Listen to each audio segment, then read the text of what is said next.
Abonnez-vous sur votre chaîne OSR Monde et activez la cloche pour ne rater aucune de nos prochaines vidéos. Tay bo len yuxo le monde entier va vous entendre. Tay mam ken jappul doomam tej ko ci kasso bi. Ken ñewul japp ay wax këram tej len ci kasso bi. Tay buñu joggé ku melni mam taxaw naan ñu ngi tej xalé tuba bi da naan ban xalé kan la. Yeen ñi nga xamné sen doom yi lañu japp. Vous n'entendez rien? C'est bizarre. Le son est ok. Yeen nga xamné sen doom yi lañu japp. Yeen yena wara genn ngeen jël sen micro yi ngeen joxe preuve à l'appui que ne japp nañu sen doom yi. Parce que tay amna ño xamné bo leen waxé ñu né la non non Sénégal nekk ñu di japp xalé yi. Parce que ñi japp sen doom ñoo dul jël micro yi ñun ñi japp suñ doom ñoy tok di wax. Yeen ñu japp sen doom yi ngeen tok sen kër ni muut. Doom dafa neex ci biir. Macky Sall ni mu fonké ay doomam ba jëlul leen ne leen rap tej leen ci kasso bi. Macky Sall ni mu fonké ay frère am Aliou Sall 6 000 milliards te newu ko rap tej ko ci kasso bi. Kon yeen non ngeen wara fonké sen deret. Ba au moins buñu ñëwé policier buñu ñëwé ba dugg ba sen kër di tirer ngeen jël ngeen wax. Parce que Macky ji nga tay dañuy def ay fake news ci internet bi. Ba paré mu am yenn politiciens yo xamantene y a pas plus salopard que parce que ñom ñoy wax ci souf né xalé yi nek ñu di leen tejj li fake news la pour que yeen ngeen mëna calmer wu. Parce que ñañi japp nek ñu sen mbokk. Légui na man lim mo metti. Man bama nekké Sénégal ba légui mosuma gis leader politique jog di manifester pour militant. Je l'ai jamais vu leader politique buy jog né militant japp nañ ko dañ ko manifester. Assane Diouf japp nañ ko fi. PDS la bokk. Ken gennul manifester ka. Té pourtant mom lañ fekk kërëm door ko. Guy Marius Sagna ñepp xam nañ fa mu bokk. Mais leader bi est-ce que genn ma sañ japp Guy Marius Sagna ba mu genn manifester ko. Tay dañuy wax suñu leader ñun ñoo leen soxla. Parce que yeen boy nekké ci kasso bi ñun dañuy genn di ñaxtu pour yeen. Kon ñun buñu nekké ci kasso bi aussi da ngeen wara genn ñaxtu pour ñun. Parce que ñun ay nit lañ comme yeen. May wax tamit ni sénégalais nañu bayyi bu leader buñu jappé leader ñu genn ci mbéd bi buñu jappé sen doom wala sen mbokk wala sen dekkando ñu tok sen kër. Lolu ci xéetu yablu sa bop la bok. Yablu sa bop. Quand on parle de loi baken la. Baken leader bi gënul ñun suñu baken.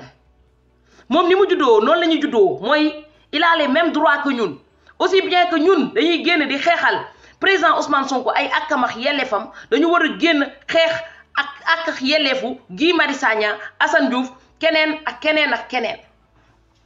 Est-ce que xam ngeen Abbas Fall c'est un homme qui est marié qui a des enfants. Agn la doon yobul prisonnier mu ngi ca kasso ba bañ koy tejj tëjuguñu won président Ousmane Sonko. Président Ousmane Sonko genn na mu ngi toujours ci kasso bi.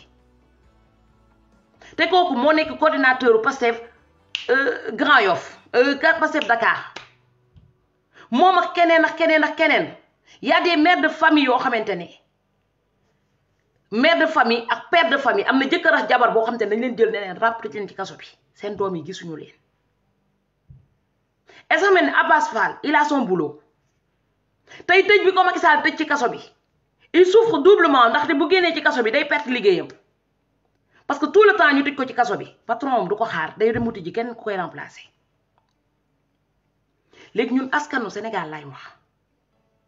buñu politiciens yi respecté wu ñu respecté suñu bop lan motax tout le temps buñuy génn c'est pour un politicien. Khalifa buñ ko jappé génn nañ. Imam Ndaw sax buñ ko jappé pour nit yi génn il a fallu que Karim Xuruxa génné nit yi pour nit yi génn. Légui man politicien la wax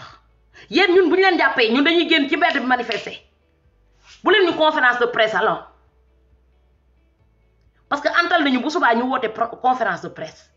Té ñun buñ leen jappé dañuy génn ci mbéd bi sandante xex am ño xamné seen bakkan dañ ci rot. Dé ba Sénégal nekk Sénégal ba légui Mamadou Diop ci xéxal politicien bakkanam rot la. Mais mosaguma gis politicien buy jog né damay xéxal askan bi ba sama bakkan rot ci. Lool nak bo leen bëggé population bi naw leen ba ngeen xam té da nga leen di jaral lu nekk yéen tamit da ngeen di gëstu askan bi bu ñu jàppee ku mel ni Guy Marius Sagna te injustice la ngeen génnal ko manifester ko comme tout le monde ñu jàpp Assane Diouf comme injustice la ngeen génn manifester ko comme tout le monde mais ñëwaat encore ci chef religieux yi ñoom bu ñu jàppee politiciens yi dañuy intervenir ñi am tour la ñuy interveniral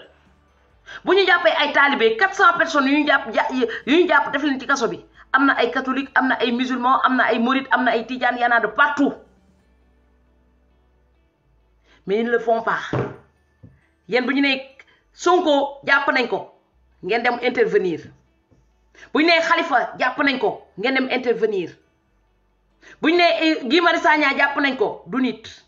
bu ñu nee Assane Diouf jàpp nañ ko du nit bu ñu nee Abbas comme kenn xamu ko kenn du ko génnal kenn du ko toog kenn du ko négocier vous négociez que pour les politiciens tey Macky Sall mu ngi nekk di rey population bi tey il faut ngeen wax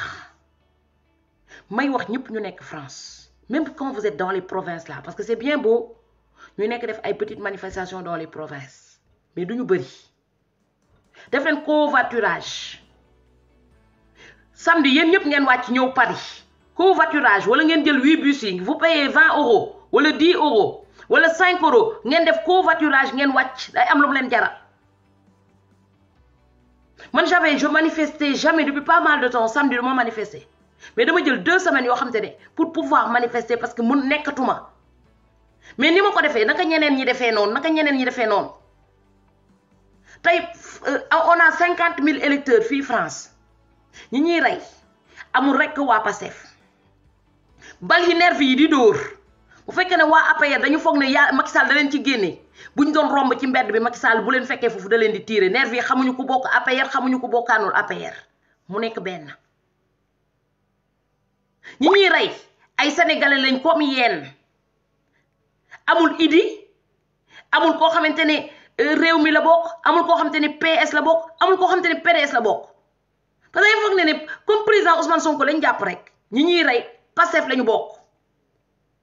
am nañu bokk réew mi ñoo xamante ne dañoo xiif Fatoumata Danso maa leen nuyu bu baax a baax ak Mia la Lyon am na ñoo xam ne dañoo xiif keroog bañ doon dajji dañoo dem dajji lekk fii France sax boo duggee ci magasin nga xiif lekk kenn du la tëj ci kaso laajte leen Macky Sall ndax mosul xiif ñàkk lu mu lekk dugg ci magasin yi fii lekk ba suur te kenn tëju ko Macky Sall da nga xamul lan mooy xiif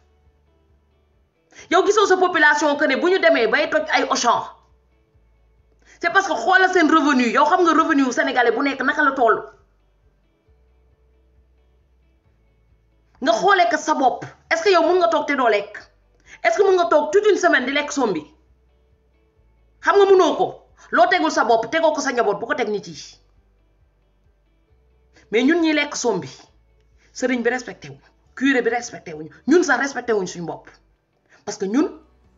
ñooy génn parce que am na ku ñu jiite gisoo leen ne ba ngeen di am ku leen jiite ba léegi naqar rek ngeen ciy jël parce que ki ngeen jiite la Macky Sall di jël ne ko ràpp tëj ko ci kaso bi c'était le cas de Khalifa Sall c'était le cas de Karim Wade c'est le cas de président Ousmane Sonko bu ko defee ngeen tëj seen yémmiñ ku nekk toog këram tey yuuxu ngeen dëgg la Sonko kenn du ko laal génne nañu Sonko mais ni ñu ne waxee ne Sonko kenn du ko laal dañu war a wax la même chose que ne militants yi aussi kenn du leen laal parce que militants yi dañu am bakken comme président Ousmane Sonko dañu am bakken comme Macky Sall dañu am seen ak seen yelleef tey boo leen amulee fulla ak fayda ak tenace ci li ngeen di xeex Macky Sall da leen rey yéen ñëpp y a des gens qui ont le temps de rigoler aujourd'hui mun na am demain balaa ngeen di yeew nervi yi dugg tirer seen ndey wala seen baay tey mun ngeen reytaanam tey vous pouvez bien acheter vos connexions et rigoler qui rit le premier rira le dernier parce que bañ fi toogoon di reetaan ñenn ñi fi ñu toogoon di reetaan Assane Diouf ñu ne Assane Diouf day saaga Assane Diouf kenn waru ko faral Assane Diouf c'est bien fait que Mamboor Mbaye dem këram toj ko ñu tëj ko ci kaso bi amul kenn ku ko jógaloo na d'accord Macky Sall da doon ramper injustice njëkkee wut ci président Ousmane Sonko. Oui allô oui Oui, j'en ai un. Dis à ta fille de venir chercher.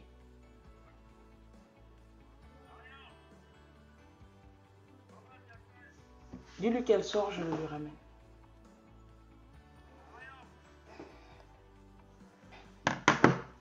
Gis nga tay mbaju kanam nit moo koy fajal boppam boo leen jógulee ngeen fajal seen problème bii seen bopp ba politiciens yi ragal leen parce que da ngeen ñamal Macky Sall loo xamante ne kenn mos koo ko ñamal ci àdduna te kenn mos ko ñamal benn politicien ci àdduna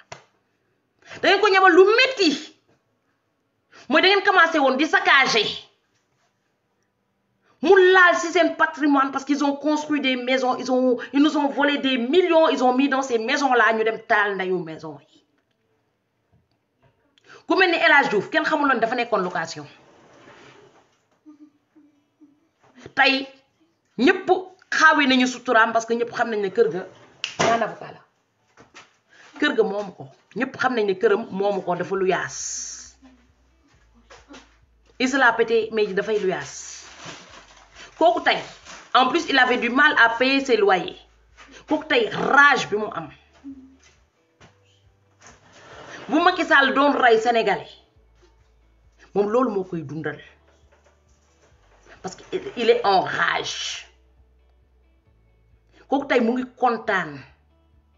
kooku tey mooy jóg di leen xeexal seen ak seen yelleef ñuy waxaat ci injustice parce que bi ñu tolloo ci Assane Diouf tout le monde disait c'est Assane Diouf c'est Assane Diouf c'est Assane Diouf Macky Sall nank la doon def pion mi benn par benn bu jàppee Khalifa Sall jàpp Karim Wade ñu ne déedéet ñoo ñëpp politiciens lañu injustice ak yelleef yëpp mu koy bafoué mu jàpp Assane Diouf ñëpp commencé naan waa da doon saaga da doon xorom moom kañ dafa réew baax na ci moom d'accord ba muy jàpp Assane Diouf xalaatuñu woon ne bu ñu tolloo fii dina sosal président Ousmane Sonko affaire de viol ba ne ka ràpp tëj ko ci kaso bi sans jugement. Moi, chaque personne que Macky Sall bafoue ses droits, dites-vous bien que c'est comme si vous le faisiez vous-même. Parce que chacun aura son tour chez le coiffeur. Muy ñun muy yéen waa APR Macky Sall bu paree ci ñun ci yéen la jëm parce que bu paree ci ñun après yéen personne ne va ouvrir sa bouche xam nga da ngeen di kontaan. Waa Idi da ngeen kontaan un dictateur n'a jamais d'amis au fait dictateur lu koy nourrir lu koy dundal mooy mu napp ñëpp ba bu jógee di génn kenn du noyyi loolu la Macky Sall nam ci yéen dictateur kenn du négocier ak moom man mer naa torop parce que Macky Sall depuis 2019 organisé wul élection municipale ngeen di négocier Macky Sall di leen wax ne boo leen bu ma libéré Sonko dinaa def lii bu ma liggéeyee lii dinaa def lii ba mu génnee leen ba pare rien n'est écrit moo tax man leen looy dafa sénégalais na bind na signé na nga enregistré vidéo nga teg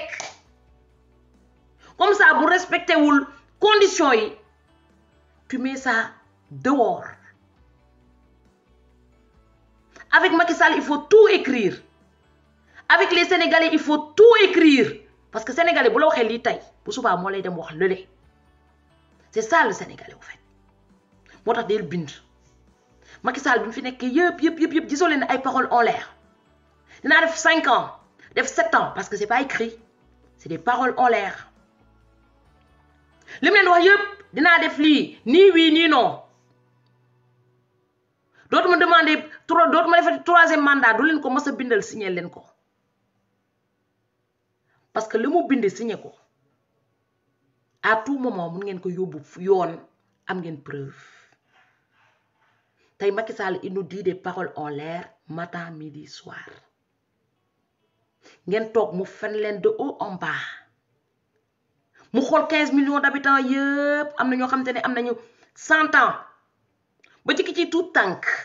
mu ñëw taxaw di leen fen seen ministre de la justice dem di leen fenal ngeen tollu fële ñu ne leen Éric Zemmour bi nga xamante ne moo gën a bañ Afrique toog di leen tojal la réalité bi bañu sax africain dafa bëgg dëkkam gis souffrance bi waa dëkkam di dëkk di dund mu gis souffrance bi Sénégal africain yi di dund mu ne lu tax mënuñoo woccax africain yi seen yëf ñun ñu gérer suñu yëf pour ku nekk mën a am jàmm et c'est ça la solution mais buñ toogee ba góor tubaab Aminata maa leen nuyu baax ak Hélène góor tubaab mën a toog ci plateau di défendre loolu noonu ils sont où nos hommes ana suñu góor yi ngeen naan da ngeen di négocier fi góor tubaab bi nga xam te ne li ñuy dund ko mu toog ci ay plateau télé di ñu défendre à part président Ousmane Sonko ñaata góor ñooy taxaw di naan dañuy défendre loolu personne tey Macky Sall va tirer sur tout ce qui bouge. Il va donner un alibi pour que la France rentre. Parce que da ngeen ko jox benn chance boo xam te ne carte bi mu yore dernière carte bi bu koy sànni day dal. moo tax ma ne Sénégalais yi foo leen mënti nekk quand on parle de manifestation descendez en masse ñëw leen en masse wut leen ay covoiturage Sénégalais yi nekk Sénégal sortez. Si vous restez chez vous, vous allez mourir. Alors que boo leen génnee xeex seen ak seen yelleef, vous allez avoir plus de chances de vous en sortir. maire yi ñu ngi leen di ne génn leen ngeen toog seen kër Macky Sall dina leen xiifal mais Macky Sall dina leen xiifal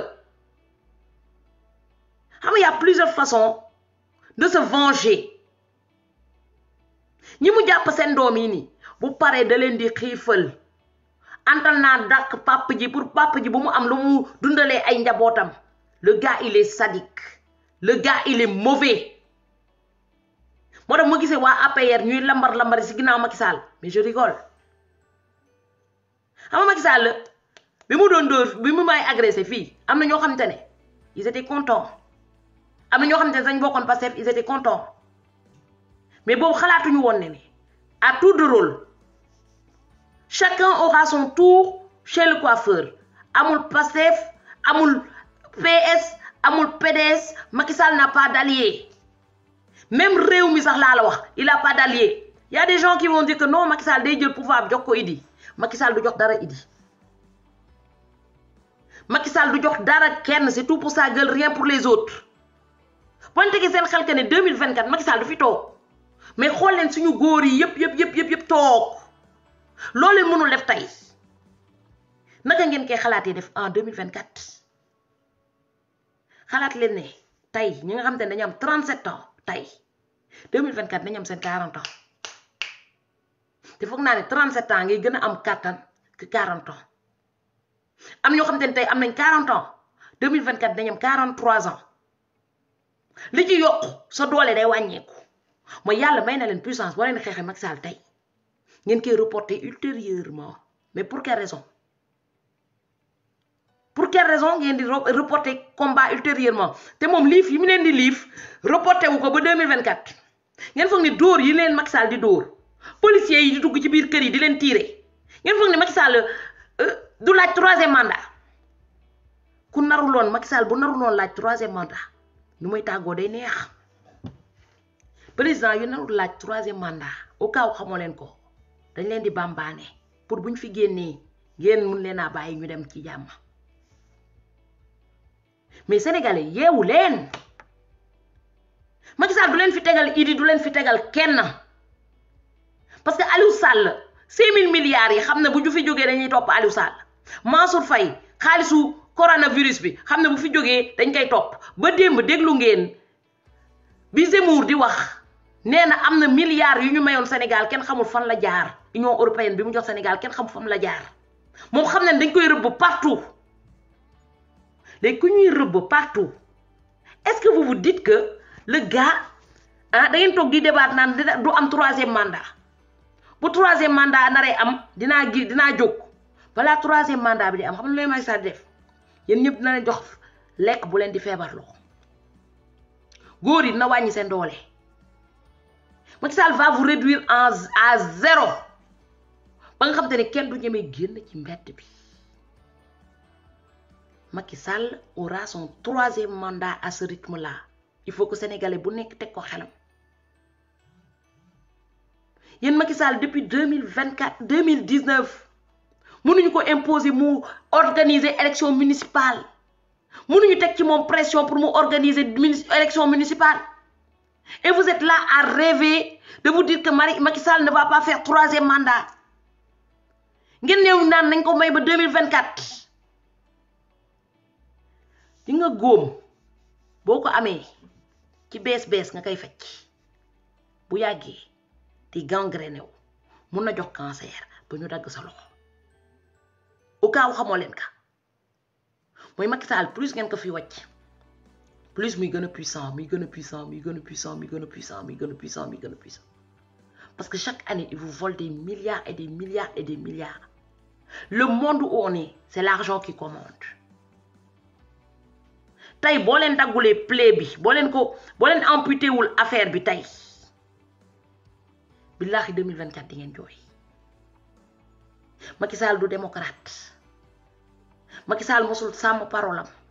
Président Ousmane Sonko xam nako, wax nako plusieurs fois ci ay discours am ba dégg ka que ne Macky Sall du nitu parole. Macky Sall du ko ñuy togal di defal discours. Macky Sall il n'est pas doux. Macky Sall kenn mënul discuter ak mom, il vous utilise. Macky Sall ci Covid bi dafa wo opposition bi yeb bañu ñew pour tuba bi mëna gis né il est démocrate. Lolu mo nek image bi ma gëna metti sur terre. Parce que le fait que mu wo len image yoy da koy yobul Macron pour won ko ni il est démocrate. Tay bu population bi joggé Macron population bi lay andal ndax Sénégal tak arrangé wu ko mo nek dernière carte mais bu population bi togué sen kër Macky Sall lay andal parce que da nan pouvoir bi ñom ñoo yor doole bi. Tay vous avez une carte à jouer, soit vous le renversez et vous montrez à Macron que c'est le peuple qui décide, soit ngeen tok sen kër yi comme des tapettes et le gars il va prouver à Macron que il fait bien sa mission. Boy gisé Macron woko xass ko ba tuba bi di wax parce que daf ko jox fessé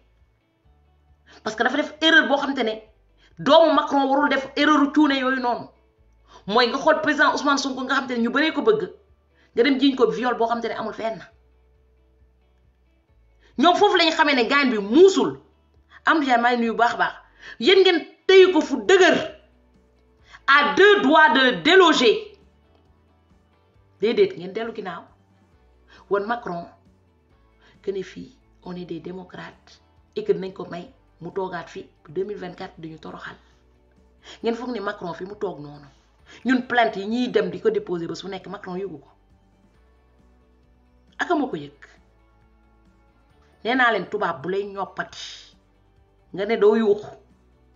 bu lay ñopati nga né do fippu da nan sen dëkk ñopati kalan la. Pour Macron ñun suñu dëkk ñopati kalan la motax buñu jëlé pistolet dugg ci kër yi di tiré ci xalé yi kenn duñu joyal parce que ñun ñoo nekk ñoo xamantene dañu né ñun mën nañu muñ pistolet mën nañu muñ ay dooru nervi tuba bu ko nervi dooré door mbokam famille ba yépp askanam yépp yi génn ci mbedd bi ñom kenn du leen door wutal leen ay nervi di leen door sen policier sax buñ leen dooré ñu dem wuti ci sen ak sen yelef motax mu am police des polices. Yen kan mo len di défendre personne ak ñoo ñak fayda yen policiers yi taxaw di tirer ci ay xalé bañu dé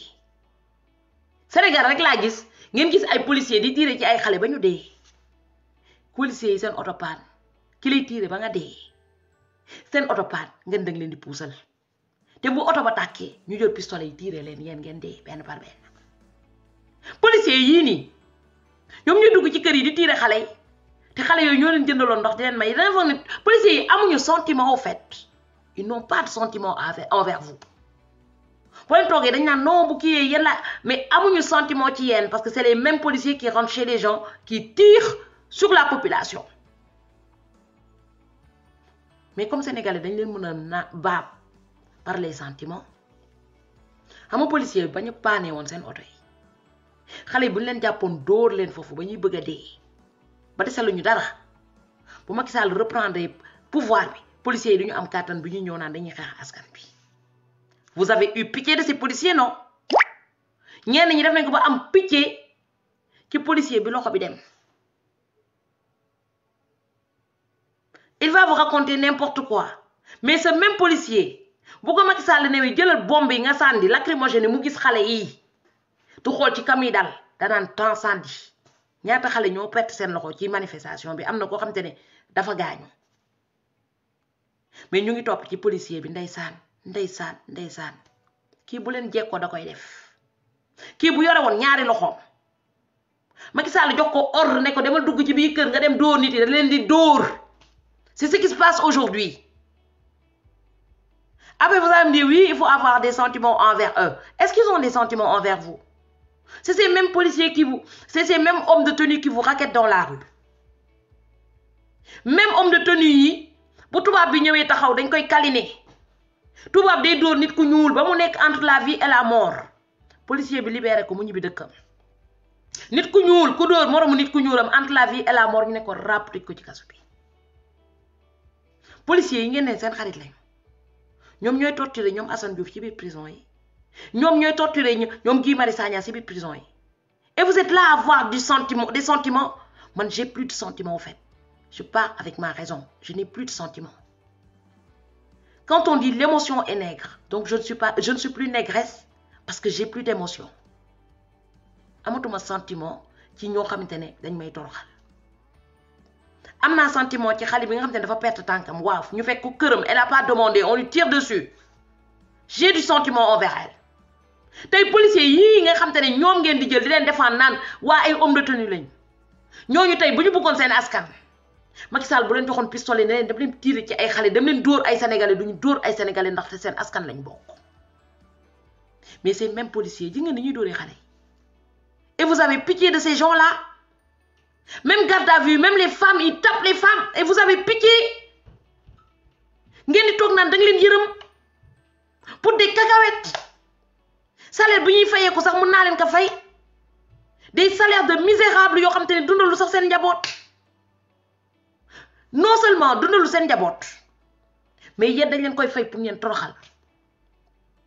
Après amoon na beneen race nit les plus abrutis au fait mu nekk les marrons beige. Ñooñu moom c'est le ton ñooñu moom y a pas plus con qu'un marron beige. Yow pour 15 000 francs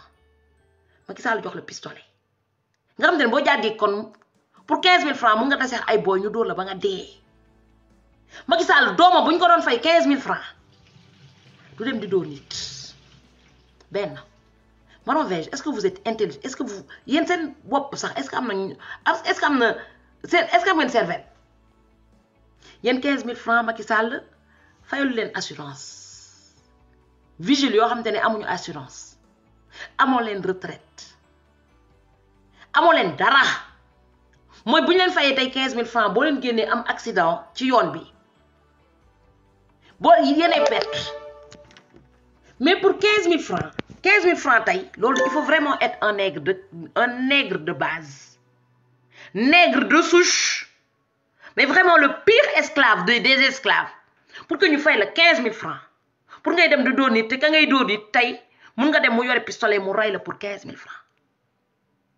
mun nañ la fay 15 000 francs nga toroxal ay xale balaa nga yegg sa kër nga def accident Macky Sall da lay fàtte. Yéen nervi yi wër ngeen.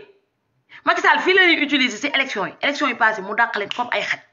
nee naa y a pas plus con qu'un nervi y a pas plus abruti qu'un nervi. Léegi yéen l'armée est mauvais, les policiers sont mauvais. Casamance ñan ñooy tirer ci xale yi ay policiers ay militaires yoo xam te ne bu ñu leen joxee char de combat pour défendre benn nit. Ils sont capables de sacrifier tout le Sénégal. ñooñu ngeen di yërëm ba di leen jox ndox ba di leen pousser seen oto bi bu paanee ngeen bañ koo puus ngeen wàcc ko fa xale yi dóor leen caw leen ba seen yaram yi dellu si. konoon bu leen Macky Sall newatee kaa leen dóor dañuy xalaat ne bu ñu dóoree fayu bi day métti mais comme xalaat nañ ne yéen bu ñu leen dóoree. Le lendemain, vous êtes capable de prendre de l'eau, de les aider à vivre, de les soigner. Mais, xanaa xam ne loolu tax tubaab bi ñu yabuñu ñu naar yi naar boo ko mattee da lay matt naar boo ko dóoree da lay dóor moo tax benn tubaab yabul naar mais nègre rek noir rek ngay jàpp dóor ko ba muy bëgg a dee le lendemain nga romb ci buntu këram mu yëkkati ndox may la. ñëw sang la ñëw defal la man moo tax bi ngeen doon nekk foofu noonu xale yi nekk di maye ay ndox naan waa policiers yi wee ñun lañu àndal ñi àndu ñoo yéen ñi bëgguñu leen ñi seen salaire rek moo leen intéressé bu leen Macky Sall fayoon ay millions ne leen dem leen rey xale yi dañ koy rey sëgam 15000 francs nga mën a fay nit Sénégal ne ko demal reyal ma diw demal dóora ma diw mu dem waxuma lay millions tey généraux yi ngeen di gis yëpp ñu naan dañoo ànd ak yéen seen jabar yi bu ñu àndoon ak yéen seen jabar yi duñ toog ca kër ga ñu di leen jox indemnité boo xamante ne mënoon na fay ay bourse yu bëri ñu koy jël c'est des hommes indignes amuñu benn dignité moo tax policier France j'ai pas dit que amul ay corrompus mais dañu am benn dignité bu ma nawee ci ñoom mos naa jaay benn policier mu ñëw di jënd ci man màng ma nekk dama koy may mu ne ma dee day fay pas de corruption ñoom loolu seen éthique seen morale la moo tax policier Sénégal policier France jabaram du toog ca kër ga wala généraux ñu di ko jox ay prime pour mu dóor askanam mais ñun on conçoit ça parce qu'on est naturellement par excellence corrompu ñun ñoo nangu loolu ñun ñoo nekk loo race boo xam te ne lu ñu teg suñu morom ñuy toog di seetaan ay policiers ñëw dugg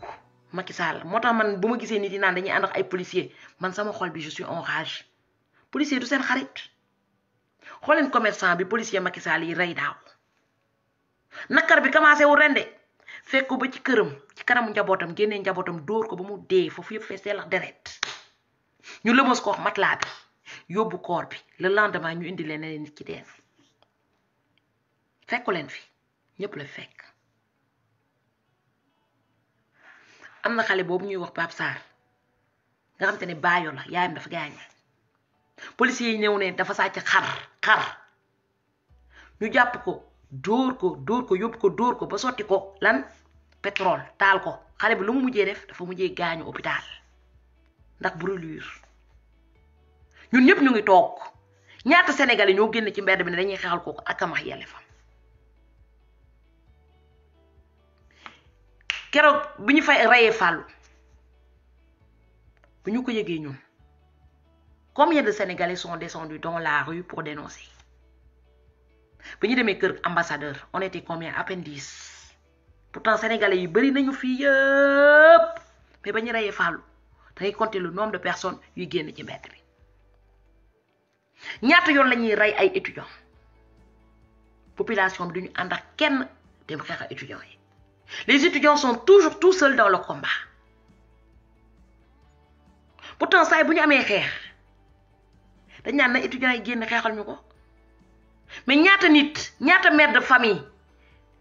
la ñuy toog ñu ne rey nañu Fallou rey nañu diw dañuy ànd ak étudiants yi xeexal leen te pourtant am na étudiants yoo xam te ne seen bourse 35000 yooyu noonu dañ koy jox seen yaay pour dépense pour ñoom salaire la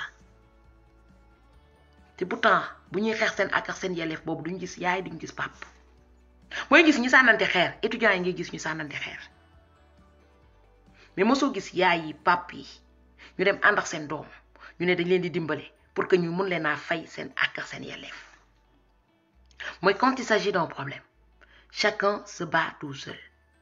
boo demee gis salariés yi bu ñuy xeex ils se battent tout seul ñoom Guy Marius Sagna bu ñuy xeex dañuy xeex ñoom kese ñun ñoo nekk ñi nga xamante ne mënuñu boolandoo xeex yépp mu doon benn xeex ñu régler problème bi une bonne fois mu jeex ñaata yoon la Guy Marius Sagna génn pour commerçant yi Guy Marius Sagna génn na pour enseignant yi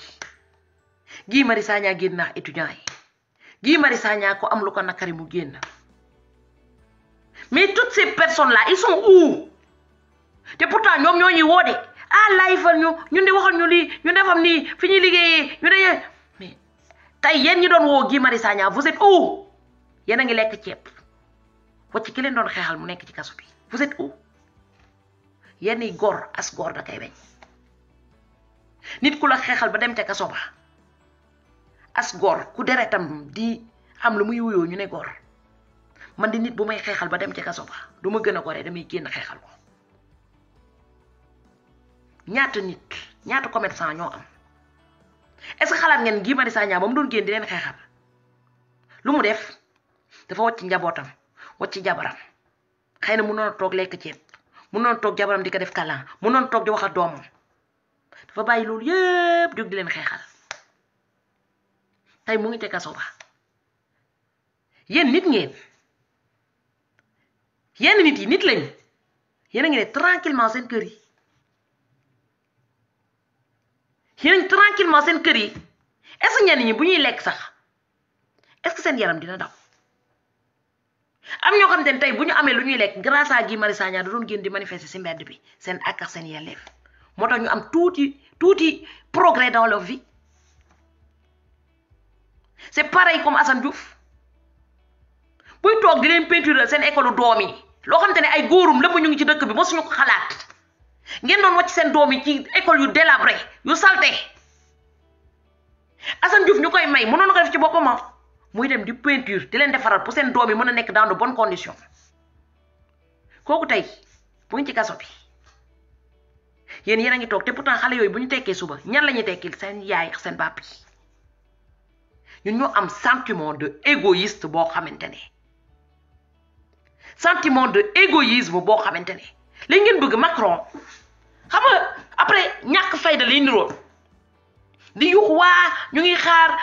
Amnesty International opinion internationale dëkk la amul góor ñi nga dëkk yi opinion internationale di wuyu yépp ci àdduna bi c'est parce que dafa amoon seen maam yi dañ ñëwoon di leen xeexal seen ak ak seen yelleef ba mu dëgër ba nga xam te ne opinion internationale bu ne ñu respecté seen ak ak seen yelleef parce que dafa am séparation des pouvoirs dafa am lu ñu xeex lu seen maam yi xeex ba mu nekk lu dëgër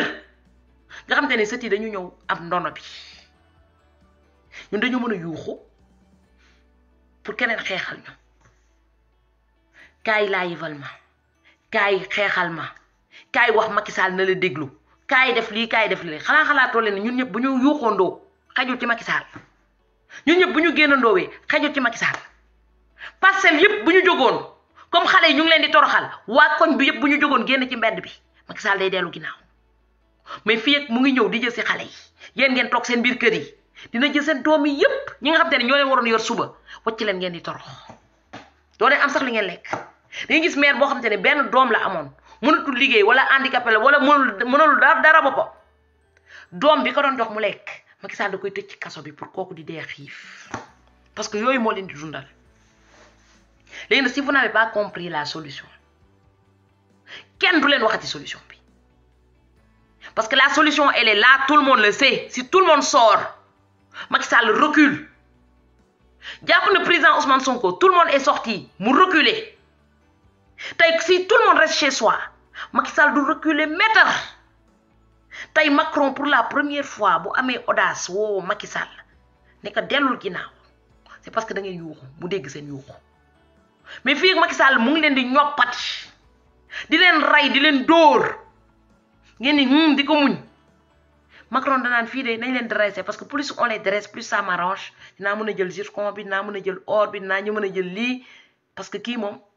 pantin la c'est un pantin c'est un grand pantin tubaab yi ma discuter tey yëpp amul pantin rek lay dégg c'est un pantin ah le gars c'est un pantin ni nga Zemmour le fait que mu ne Macron woon na Macky Sall tubaab bi yëpp pantin lañ ko tuddee tey nga foog ne ñun c'est pas une honte que tubaab bi di wax suñu président pantin mais c'est un pantin parce que xale bu am 40 ans ñun duñu déglu de parce que ñun on est des noirs comme lui déedéet moom booy bi nekk ca kaw te am 40 ans bu ko nee summi sa pantalon nga def caca da koy def parce que c'est un pantin d'un gamin léegi nag ki nga xamante ne yéen monde entier bi yëpp tubaab bi yëpp joxe nañu preuve que c'est un pantin naka la góoru Sénégal yëpp mën a nangoo un pantin di leen jiitu xanaa ci àdduna sax ki lay jiital da ngay xool kan la am na suñu maam yoo xam te ne dañoo xeexoon indépendance ndax dañ doon bañ pantin jiite leen am na suñu maam yu bari dañoo doon xeex pour génn ci esclavage parce qu'ils se sont rendu compte que ñoom ñoo gën a nekk góor tubaab yi dañu tegoon seen bopp vrai ngóor mais tey c'est des hommes des vrais hommes des hommes avec un H qui acceptent d'être dirigés par un